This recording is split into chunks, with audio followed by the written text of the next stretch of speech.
sedang menonton Masjid Kampung Hulu pada masa saya merakam video ini ketika waktu 2:30 petang.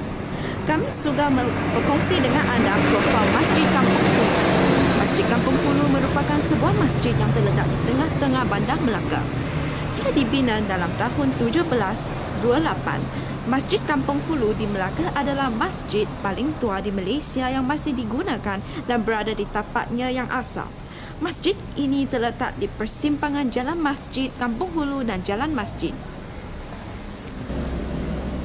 Masjid ini dibina oleh penduduk-penduduk tempatan dengan pembiayaan Belanda semasa penjajahan Melaka oleh Syarikat Hindia Timur Belanda, singkatannya VOC.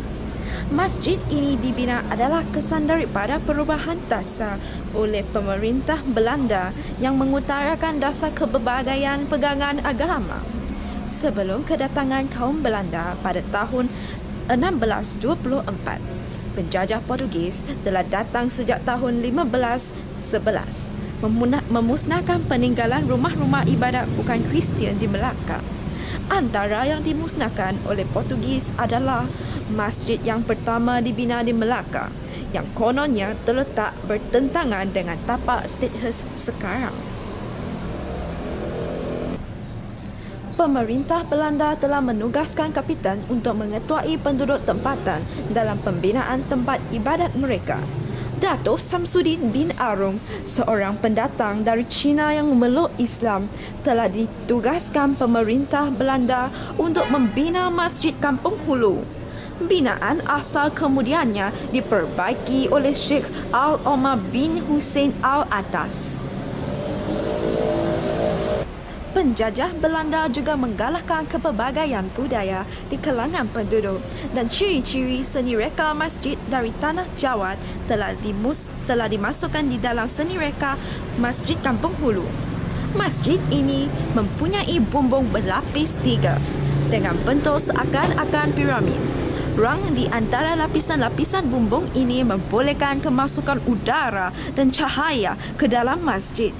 Mereka mempercaya bahawa lapisan paling atas bumbung masjid bererti iman manusia kepada Tuhan.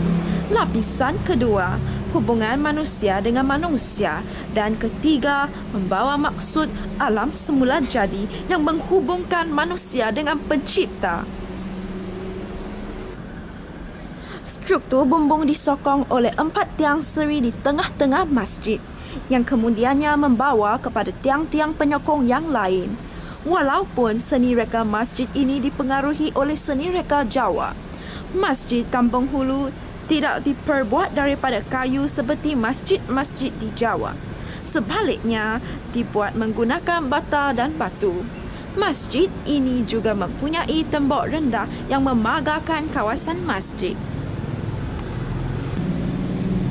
Seperti banyak masjid yang dibina di Melaka pada zaman itu, hiasan dengan pengaruh Cina digunakan untuk menghiasi masjid ini.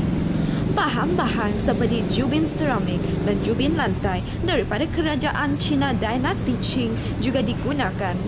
Motif-motif menghiasi tepian kubah masjid. Menara batu menunjukkan ciri seni reka Melaka pada masa itu dan dipengaruhi oleh reka bentuk pagoda orang Cina. Ukiran dan seni bina masjid menggunakan faktor alam semula jadi. Pengaruh tumbuh-tumbuhan menjadi kriteria utama seni bina dan ukiran pada bahagian dinding dan bumbung masjid-masjid berkenaan.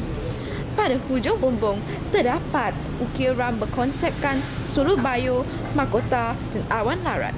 Terima kasih kerana menonton. Jumpa lagi dalam video baru akan datang.